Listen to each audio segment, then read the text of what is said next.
With 70 tons of plane traveling at 180 miles per hour, maintaining the angle of descent is crucial. Look inside, reset 3 degrees, into the bird just below the horizon, and hold that all the way down now to the flare.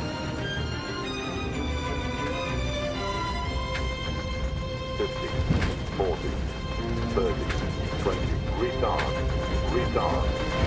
So just gently release the back pressure, gently release the back pressure.